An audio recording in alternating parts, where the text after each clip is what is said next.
What is going on with Georgia Bulldog offensive line recruiting? That's what I'm going to be talking about in today's video. Over the weekend, I reached out to several sources, reached out to more yesterday, trying to get the latest scoop on the offensive line.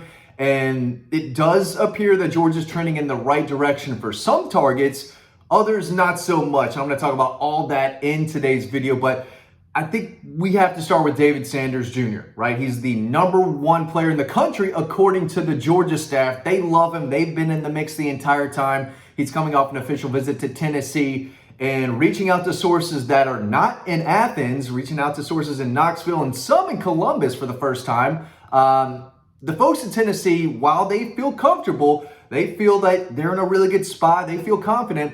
They're more worried about Ohio State than they are Georgia. Now, sources in Georgia still think that they've shown him everything they can. They tried to roll out the red carpet. They've done everything they can to win him over during his official visit 2 weekends ago. But with him going to Ohio State this upcoming weekend, the weekend of June 21st, sources in Tennessee feel like Ohio State is going to try to lock this thing down. They've done a great job with him. They've had him on campus a lot. So is Tennessee. So is Georgia. I still think it's going to come down to those three.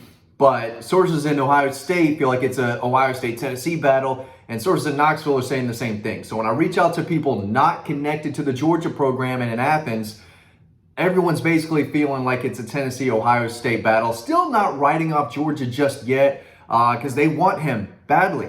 But from what I'm hearing right now, it looks like Ohio State is probably the team to beat, even though he's coming off that official to Tennessee. So it wouldn't surprise me at all if Ohio State basically did everything they could to land his commitment this upcoming weekend. Even if they don't land his commitment, I'd be surprised if they didn't put themselves in a big-time driver's seat. Now, I think the Tennessee fans think they still sit in a really good spot, and I think they would be really disappointed if he does land at Ohio State because they felt good for a long, long time. But everything I'm hearing, which, I spoke to new sources. I know what I said a few days ago. I guess it was last week now, but still not ruling Georgia completely out, but from what I'm hearing, most think it's Ohio State, then Tennessee, but we'll see how it goes. But right now, it does not appear to be trending Georgia's way. So who else, right? There is one promising offensive tackle target that I do think is trending Georgia's way. I'm going to talk about him in just a second, but first, collegeruns.com.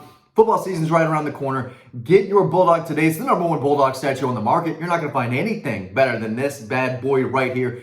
Get the discount today. Promo code DAWGPOST, DAWGPOST. All the information is in the description below in the video. Make sure you order yours today so it's in time for the rest of the summer, for the fall. It's going to look great no matter where you put it. Get that discount today. Okay, Deola Awonuga. Okay, Deola Awonuga. He is a long, promising tackle. If you're not a Dawg Post member, this name might be new to you. If you're over on the website, you know all about this young man because I went to go see him at Duluth High School this spring because I knew he was a Georgia target. I knew he was flying up their board. 6'5", 190, long. I mean, he's got almost a 7 foot wingspan. Weighed about 240 pounds 12 months ago. Added 50 pounds. So he's a guy who added a lot of mass, a lot of size, and was just a bully last year. Took his official visit to Georgia last weekend, was back in Athens for a camp with his team on Tuesday. I think he's got a summer commitment right now. I like Georgia's chances over Ole Miss and Georgia Tech. He's the number 25 offensive tackle prospect in the country, number 358 overall. I think that ranking will improve because you look at him, he's a big-time, promise. The high ceiling, the potential is there. He's got the length. He moves extremely well. He's tough. He's physical. And he's only been playing football since 8th grade. So his best football is years ahead of him. He is a promising tackle, a guy who's only going to get better. Probably don't want him playing anytime soon, but he's not going to be in a situation if he does pick Georgia. He's going to have to be patient, wait his turn. But when his time does come, if he develops properly, this young man could be a steal in this class. If he does pick Georgia right now, I think the Dogs are the team to beat. Juan Gaston Jr. Mount Gas, I've talked about him over and over. 6'8", 350. He was at Tennessee this past weekend. And from what I gathered, Tennessee, it's still probably a Georgia-Tennessee battle. He was at South Carolina 2 weeks ago. He's got Oregon this upcoming week. He's a guy that's not going to say much about his recruitment at all. No one in his camp is going to give anything really substantial. but I don't think he likes the fact that people are kind of locking him into Georgia and saying he's going to Georgia, he's going to Georgia.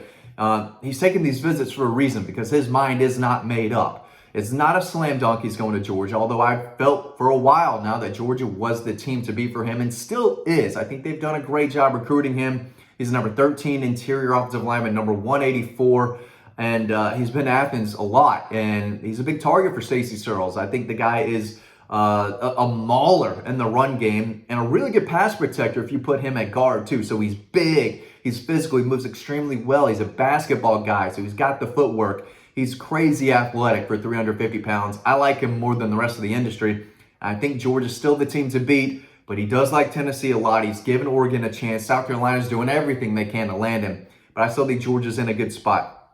A new name to know, a guy I wrote about yesterday over on DAWG Post, Jaylen Gilchrist, the number 8 interior offensive lineman in the country out of Salem High School in Virginia Beach. He was a teammate of Chris Cole, an outstanding elite linebacker they signed in the 24 class. He's got family in Augusta, and he told me that 2 years ago. Georgia offered him 2 years ago, April of 2022, so over 2 years ago. And at that time, he said, I know a lot about the Georgia program. I got family in Augusta. They are big Georgia fans, so I know the program really well. He gave me a lot of great quotes. I'm not going to give you the quotes here. I want y'all to go to DAWG Post, because you can read it for free. It's a free story. Make sure you check out everything we've got over on DAWG Post. We got a lot of free stories over there. More free stories that you're going to probably see on a lot of other websites out there.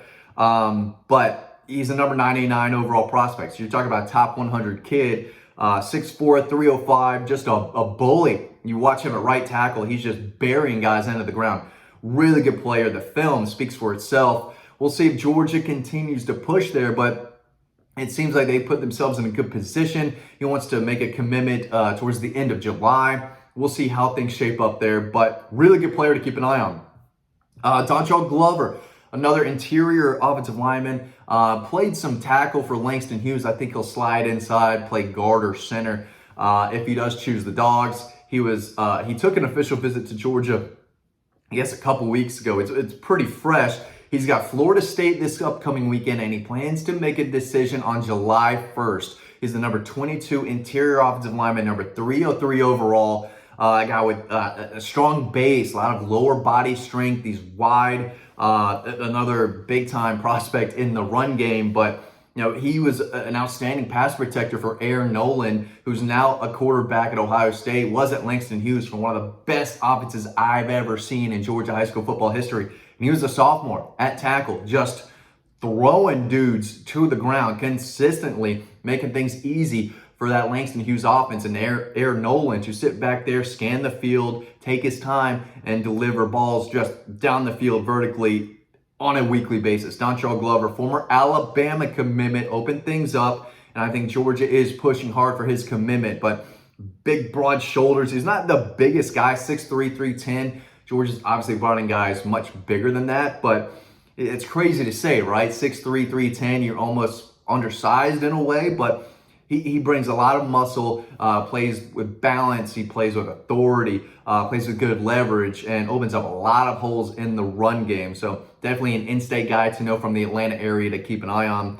Cortez Smith is another interior offensive lineman to know. They've got one on the commit list. I haven't even mentioned Mason Short yet. He's a 4-star guard, center type from Augusta Evans High School. But Cortez Smith is another guy that has held a Bulldog offer for a while. He's going to be in town for his official visit this weekend. He plays out of Parkview, 6'2.5", about 275, 280, so a little lighter. But he's a guy who moves. He's incredibly quick. He's agile and probably a really, really good center prospect in my eyes. He's tough and physical, and he kind of makes up for his lack of size with his intangibles, his instincts, his ability to move and pull in the run game and find linebackers and attack and bury them to the ground. There's a lot to like about his game.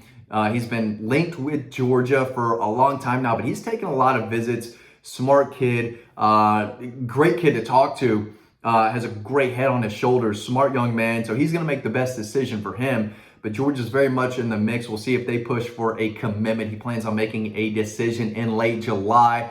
Definitely got to keep an eye on. So a lot of in-state guys that I think they're trending in the right direction for. There are other offensive line targets out there, but I want y'all to go over to DAWG Post to read that. But Seems like they're trending in the opposite direction for David Sanders. Not something that they did, from what I've gathered. They've tried to, they seems like they're doing everything they can. But he's always like Ohio State. He's always like Tennessee. If you ask any sources around Knoxville or Columbus, they think it's more of an Ohio State-Tennessee battle. Not ruling Georgia out just yet, but it doesn't look great right now for their chances on landing 5-star offensive tackle David Sanders. Still expect this to be a solid class. We'll see how it goes. I do think that they're in a position for several really, really good players. So you can read more about all of this over on DAWG Post. Get your Bulldog today. Get it today. Promo code DAWG Post, DAWGPOST. All the information is in the description below in this video. Thanks for watching. Hope to see you on DAWG Post.